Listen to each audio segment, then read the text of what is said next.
Praja Shanti party అధ్యక్షుడు KA పాల్పై Kodumur Janasena నాయకుడు Venkatarayudu fire అయ్యారు. డిప్యూటీ సీఎం పవన్ కళ్యాణ్ ని విమర్శించడం సమంజసం కాదని ఆయన తెలిపారు. పవన్ కళ్యాణ్ కు సంబంధం లేని విషయాల్లో ఆయనను లాగి కించపరిచేలా మాట్లాడుతున్నారని మండిపడ్డారు.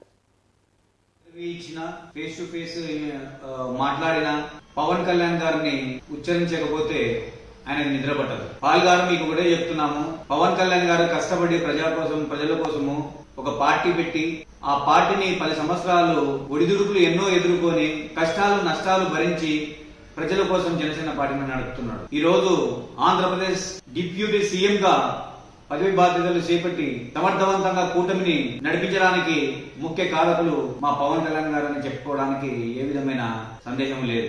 అలాంటి వారిని మీరు ఏ చిన్న ఇంటర్వ్యూలో అయినా కూడా పవన్ కళ్యాణ్ గారిని కించపరిచినట్టు మాట్లాడడము ఎంతవరకు సమంజసము? కేఏ పాల్ గారు ఒకసారి ఆలోచించండి. మీరు క్రిస్టియానిటీ, హిందూ ధర్మము ఇవన్నీ మాట్లాడతారు. మేము కూడా దళితులకు సంబంధించిన వాళ్ళమే. దయచేసి దళితుల సిగ్గు తీయొద్దండి. మీరు ఇంతవరకు ప్రపంచము, దేశము, రాష్ట్రము, ఊరు అన్నిటికీ రోల్ మోడల్ నేనేం చెప్తారు.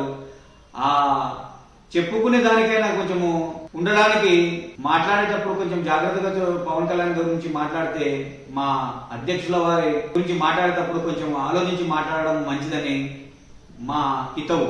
కేఏ పాల్ గారు, మీకు మాట్లాడాలంటే ప్రజా సమస్యలు ఎన్నో ఉన్నాయి. ఆంధ్రప్రదేశ్ లో గాని, తెలంగాణలో గాని, లేదా దేశంలో గాని ప్రతి చిన్న విషయానికి శ్రీ పవన్ కళ్యాణ్ గారిని మీరు విమర్శ